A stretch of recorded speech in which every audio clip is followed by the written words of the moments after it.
over 2.5 million accommodations in 170 plus countries. Book your ideal hotel in seconds. And yes, we are cheaper in 90% of cases. Plus, enjoy the amazing Shamal Travels global customer support. Book your next hotel on shamaltravels.com.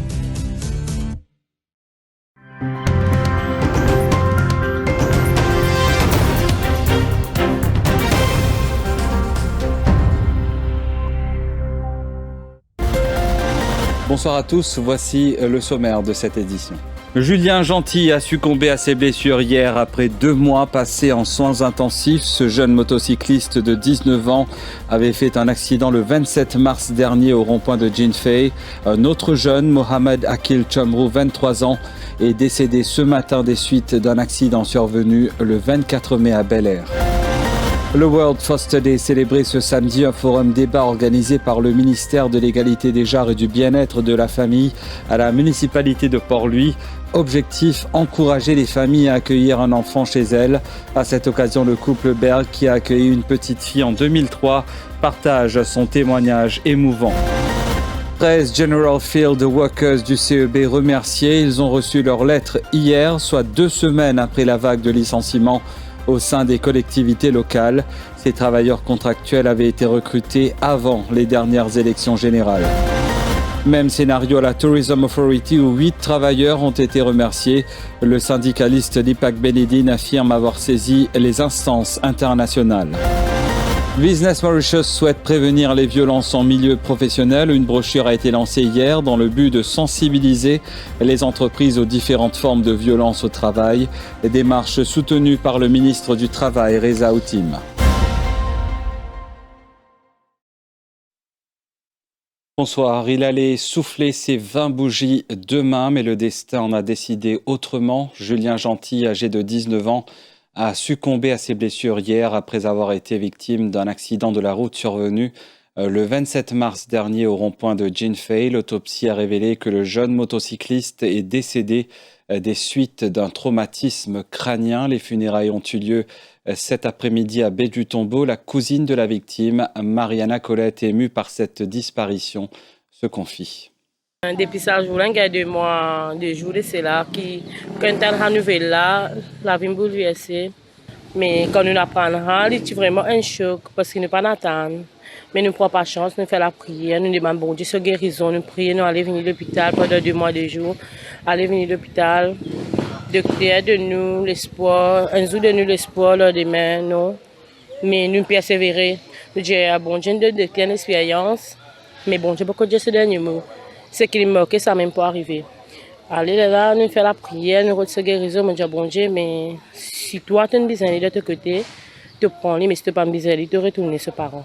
Aujourd'hui, nous n'en sommes mais demain c'est son anniversaire. Nous sommes proches, que nous sommes nos camarades, nous causons. Il y a un petit venu la carte, il crie mon frère. J'ai mon frère, nous allons pas danser aujourd'hui, j'ai nous pas danser. Nous allons sortir ensemble, ma soeur, cousine, non cousin, cousine, frère. Je suis habituée à aller, mais ça dépend de moi aussi. Moi, personnellement, c'est que mon budget, moi, je connais, il y a un garçon qui tout le temps, il n'y a pas de l'argent pour d'y aller. Il causer, il rire avec tout le monde. Mais moi, personnellement, je n'ai pas entendu qu'il m'a dit qu'il allait avec tout le monde. Mohamed Akil Chamrou, 23 ans, a succombé à ses blessures ce matin. Cet habitant de Bel Air était impliqué dans un accident de la route le 24 mai dernier. Le jeune homme avait perdu le contrôle de sa voiture avant de percuter violemment un mur en béton sur la route royale à Caroline Bel Air. Depuis ce drame, lui et son passager âgé de 21 ans étaient hospitalisés. L'autopsie pratiquée par le docteur Sudesh Kumar Gangadin, chef du département médico-légal de la police, a attribué le décès à une septicémie. À l'occasion du World Foster Day, nous vous proposons ce soir une rencontre avec la famille Berg. Ce couple a accueilli en 2003 une petite fille de 5 ans. Elle a comblé le vide dans notre foyer, affirment José et Marie-Rose. Une journée porte ouverte et un forum débat ont également été organisés par le ministère de l'Égalité des genres et du Bien-être de la famille ce samedi à la municipalité de Port-Louis. L'événement s'est tenu en présence de la ministre Ariane Navarre-Marie et de la Junior Minister Anishta Babouram. Objectif, sensibiliser le public et encourager davantage de familles à accueillir un enfant chez elles. Le couple Berg, qui a franchi ce pas, partage son témoignage ce soir. Étant donné qu'on n'avait pas d'enfant, c'était normal pour nous de donner la chance à un enfant d'entrer dans notre famille, de faire partie de notre famille. Elle avait 5 ans et demi. Elle allait sortir de la crèche pour aller dans un couvent pour filles. On a accepté de la prendre chez nous. C'était un pari difficile à l'époque, mais nous, on avait le moral, puisque étant en couple pendant 11 ans et pas d'enfants, on avait le moral, le mental, et aussi on avait la soif de partager, de donner la chance. Quoique nous savions que l'enfant avait des besoins spéciaux, donc on avait la confiance, on pouvait faire quelque chose pour elle. Surtout, c'est elle qui est venue vers nous quand on est parti à la crèche. Quand on nous avait dit qu'il y a une petite fille à la crèche qui ne parle pas, elle ne parlait pas. Étant donné qu'on était déjà enregistré comme parents d'accueil. Et nous, de bonne grâce, on a poursuivi avec la petite fille et lui donner cette chance de vivre en famille. Ça, c'est une expérience de vie. On peut dire même que c'est une vocation parce que on n'a jamais connu d'enfant et voilà, elle nous a apporté la joie. Quoi qu'on dise, envers et contre tout. Et aujourd'hui, elle va avoir ses 28 ans et nous, on est comblés parce qu'on sait qu'elle a beaucoup plus d'autonomie, qu'elle parle, qu'elle marche normalement. Et même dans l'école spécialisée qu'elle a fréquentée, elle a eu plusieurs médailles. Donc, elle est créative, elle est dans le créatif. Donc, c'est une satisfaction. Et à la prison de Melrose, hier, un détenu de 32 ans a été surpris en possession d'un téléphone portable, de 2 chargeurs et d'un briquet dissimulé dans ses parties intimes. L'homme purge actuellement une peine de 3 ans de prison pour vol. C'est son comportement suspect qui a éveillé les soupçons des gardes chiourmes soumis à une fouille corporelle. Rien d'anormal n'a été retrouvé dans un premier temps, mais c'est grâce au scanner de la prison que les gardes ont pu détecter un objet dans son corps. L'affaire a été référée à la police. Je vous le disais, au sommaire, 13 employés contractuels du Central Electricity Board licenciés, employés comme General Field Worker. Ils ont reçu leur lettre de remerciement hier. Ce licenciement intervient 2 semaines après le coup de balai dans les collectivités locales. La General Workers Federation déplore cette décision de la direction. Son président, Clancy Bibi, affirme que les personnes concernées ont passé les procédures établies pour leur embauche. Le syndicaliste regrette également que les employés concernés n'aient même pas été convoqués devant un comité avant leur limogeage. Le CEB fait appel au ministère du Travail qui est dans la liste des travailleurs qui l'ont enregistré. Ce monde-là, il passe par une sélection. Dans autres lettres, toi qui me connais, il n'y a que jamais je travail correct et qui n'a aucun adverse report contre eux. Après une année, pour recommander l'intégration dans le CEB. Je suis un peu choqué. Pourquoi ce monde-là pas fini intégré? Est-ce qu'il y a un rapport défavorable contre eux? C'est une enquête que tu es capable de déterminer. Ce que moi je vous souhaite, mettre un comité interministériel présidé par le DPM, inclure le ministère concerné et qui voit tout ça. Nous ne sommes pas capables de continuer à mettre du monde dehors sans faire l'enquête. Du côté du CEB, pas de déclaration officielle, mais une source nous explique que les employés remerciés ont été recrutés avant les dernières élections générales et qu'ils disposaient d'un contrat mensuel. On évoque aussi des dettes de près de 5 milliards de roupies du CEB pour justifier la réduction des effectifs et des dépenses. Et 8 employés de la Tourism Authority également remerciés dans une lettre qui leur a été adressée. L'organisme indique que leurs services ne sont plus requis. Une décision décriée par le président de la Federation of Parastatal Bodies and Other Unions, Deepak Benidin. Le syndicaliste affirme avoir saisi les instances internationales pour dénoncer la vague de licenciements en cours à Maurice.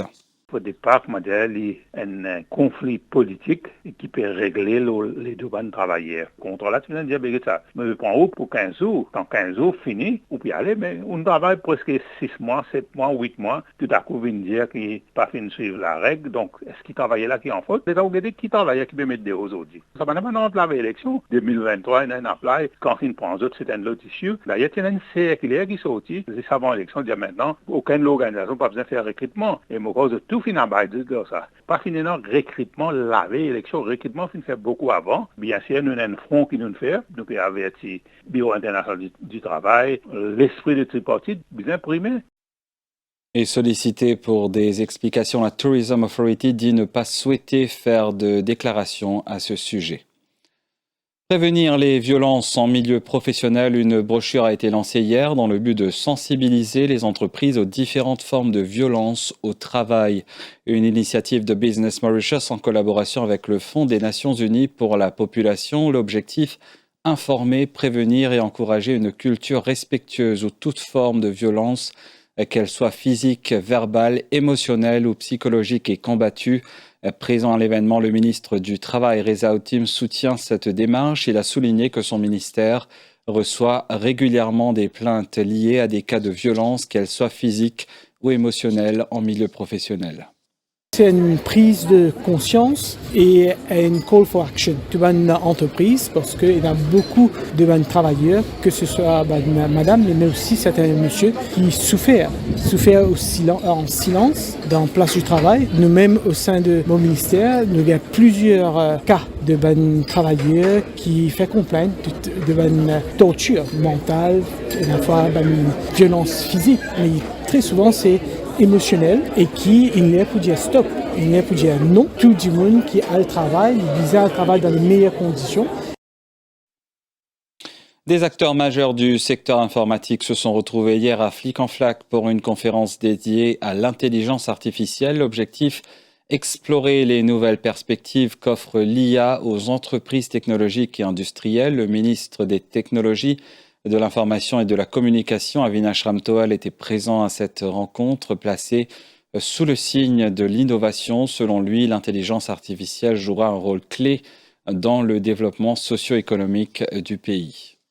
Dans le blueprint, nous avons 4 piliers principaux et nous avons 5 enablers. Qu'est-ce que ça veut dire 4 piliers, 5 enablers? C'est-à-dire que nous avons 4 objectifs principaux et pour capable atteindre ces objectifs-là, nous avons 5 techniques qui nous peuvent servir pour capable atteindre ce objectif-là. Et ce objectif-là, qu'est-ce que ça veut dire ça? Ça veut dire que nous pouvons implémenter le gros plan de l'informatique pour l'économie et pour la société. Pour l'économie, ça veut dire que nous pouvons amener plus beaucoup de dynamisme dans l'économie, nous pouvons attirer plus beaucoup d'investissements en ce qui concerne l'informatique, nous pouvons être bonne entreprise locale pour capable exporter d'autres services informatiques à l'étranger et en même temps nous pouvons aussi travailler pour nous capables et dans la société pour nous capables bénéficier de la révolution numérique qui finit accélérée par l'intelligence artificielle. Nous pouvons target pour capable traiter la population ce qui a été et qu'il est capable de faire et aussi pour nous conscients de mauvaises affaires capables d'attacher avec AI. Tous affaires, tous outils, toute technologie est sur le bon côté, sur le mauvais côté. Et maintenant, nous pouvons aussi travailler dans une façon pour gouverner l'utilisation de l'intelligence artificielle pour que tout le monde, tout Mauricien sentit correct, sentit confortable pour les capables de service. Et nous pouvons aussi intégrer l'intelligence artificielle dans la façon qui nous peut faire policy gouvernement, dans la façon qui nous peut aussi déployer des services et dans la façon que nous peut analyser nos données dans le secteur gouvernemental. Le secteur privé, final, devant déjà, et nous bien contents, et nous pour supporter le secteur privé pour qu'on parle encore plus loin, parce que ce qui est important, c'est qu'ensemble, avec le peuple, avec le secteur privé, avec la fonction publique, nous sommes capables de faire Maurice venir une île digitale, une île intelligente. La contribution globale des services financiers s'élève à près de 25% du PIB. C'est ce que révèle un document déposé cette semaine au Parlement. En 2023, le secteur des services financiers a contribué à hauteur de 14% de la valeur ajoutée brute, avec une croissance de 4,3% sur l'année, représentant un véritable moteur de l'économie mauricienne. Les détails avec Marc Pierre. Ce secteur, qui englobe les banques, les assurances et les fonds de pension, emploie directement près de 20 000 personnes et compte jusqu'à 36 800 emplois directs et indirects, soit 6,3% de l'emploi national. Son impact fiscal est tout aussi marquant. 68% des recettes de la taxe sur les sociétés proviennent du secteur, soit 15,4 milliards de roupies en 2023. À cela s'ajoutent 4,3 milliards de roupies en contribution Pay as you earn. L'étude met en évidence un effet de levier notable. Pour chaque roupie produite par le secteur, 77 sous supplémentaires sont générés dans d'autres segments de l'économie. Enfin, le secteur joue un rôle sociétal avec plus d'1 milliard de roupies alloués au CSR et plus de 700 stages offerts chaque année aux jeunes Mauriciens. Et tout à fait autre chose à présent, la première journée du défi moteur karting challenge s'est tenue ce samedi à Gravity Max à Tribeca et se poursuivra demain, dimanche, dès 10h, ouvert à tous. La compétition accueille aussi bien des débutants que des pilotes confirmés. 3 catégories sont en lice, junior, intermédiaire et pro. La grande finale se déroulera samedi prochain. La première journée du défi moteur karting challenge a eu lieu ce samedi à Gravity Max Tribeca. Les membres du public invités à se défier entre amis, en famille ou en solo. Achille Domon est un habitué de Gravity Max. Cet adolescent a pour objectif de se qualifier pour la finale. Moi, je pense que j'ai un potentiel pour essayer de qualifier pour la finale. Alors, je vais venir avec un camarade pour essayer de gagner un prix. Donc déjà faire? Oui, beaucoup de fois. Qui est ton meilleur temps? 26,8 quelque chose secondes, voilà. Et comment tu comptes en karting au fait? Ben, les studios ont une passion pour moi pour rouler, tout ça là. Et depuis que je fais karting, ici, je suis content. Et moi, je suis content de faire le tout ça. Alors, tout le monde a l'opportunité pour faire karting, je vais venir faire. Les participants peuvent s'inscrire dans l'une des 3 catégories, à savoir junior, intermédiaire et pro. Adrien Valère raconte, lui, avoir reçu sa participation comme cadeau d'anniversaire. Ben, tu es bien, tu es compétitif, tu es un peu violent, mais il est fun. C'était catégorie pro? Ouais. Première fois que tu fais faire karting? Non, deuxième fois. Ouais. Et qui fait ton venir aujourd'hui? Bah, aujourd'hui, c'était mon anniversaire et j'ai gagné l'invitation de ma copine. Du coup, nous venons. Et donc, un petit espoir pour qualifier pour la finale dans une semaine? Peut-être pas moi, mais d'autres peut-être. La première édition du défi moteur karting challenge a débuté ce samedi et continue ce dimanche à Gravity Max. L'événement débute à 10h pour prendre fin à 18h. Pendant les 2 jours, l'inscription est à 450 roupies par personne, c'est-à-dire le prix normal d'une session de karting à Gravity Max. La suite de ce journal après cette page publicitaire.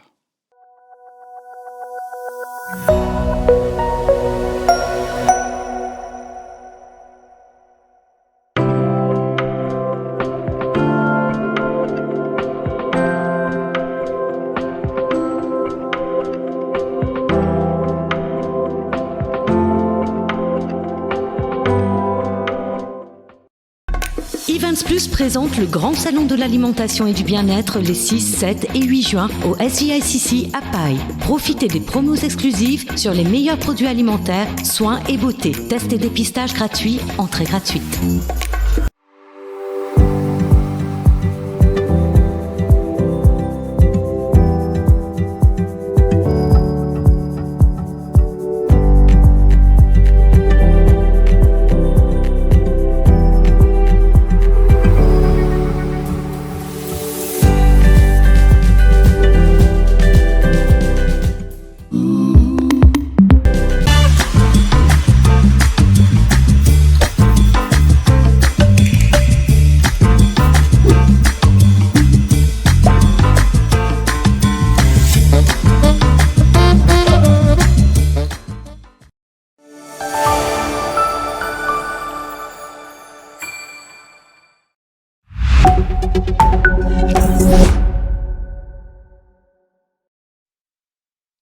Plus de 150 personnes ont péri dans les récentes inondations qui ont touché la ville de Mokwa dans le centre du Nigeria. C'est ce qu'a déclaré Ce samedi, un porte-parole de l'Agence de gestion des urgences de l'État du Niger, le porte-parole Ibrahim Husseini, a ajouté que plus de 3000 personnes ont été déplacées, 265 maisons complètement détruites et 2 ponts emportés. Et puis en Espagne, les services météorologiques espagnols prévoient des températures anormalement élevées, en particulier dans la région de Séville, où les thermomètres pourraient atteindre plus de 40 degrés. Et nous sommes arrivés à la fin de cette édition. Merci de votre fidélité au quotidien. Excellente soirée.